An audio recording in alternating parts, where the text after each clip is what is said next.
Mwiriwe neza mwese mukomeje gukurikirana amakuru ndetse n'inkuru za Freefarm TV. Reka twizere ko muri hose mumeze neza.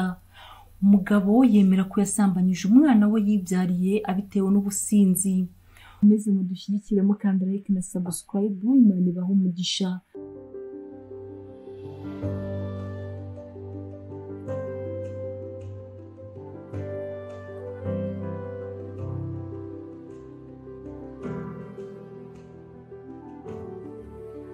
Ubushinjacyaha ku rwego rwisumbuye rwa Ngoma kuwa 28 Nyakanga 2021 bwaregeye mu mizi dosiye iregwamo umugabo ukekwaho gusambanya umwana we.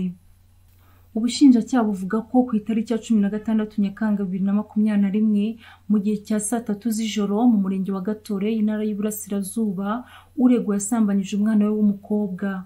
Uregwa kandi avuga ko yamusambanyije inshuro imwe mu gihe umwana avuga ko amaze kumusambanya inshuro 3. Amakuru Kigali Today kesha ubushinjacyaha avuga ko uregwa yemera icyaha yakoze cyo gusambanya umwana we agasobanura ko yabitewe n'ubusinzi.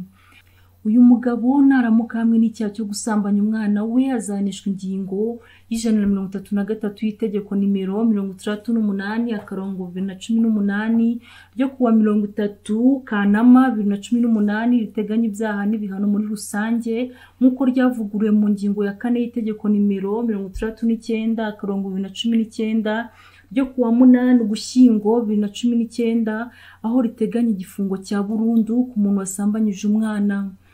Iyi ni insanganya yabaye mu Rwanda aho umugabo atinyuka umwana we yibyariye akamufata ku ngufu. Birababaje cyane, ntabwo bikwiye habe na gato, n'ukuri ni insanganya ikomeye. Murakoze mukomeze kudushyigikira mukanda like na subscribe, Imana ibahe umugisha.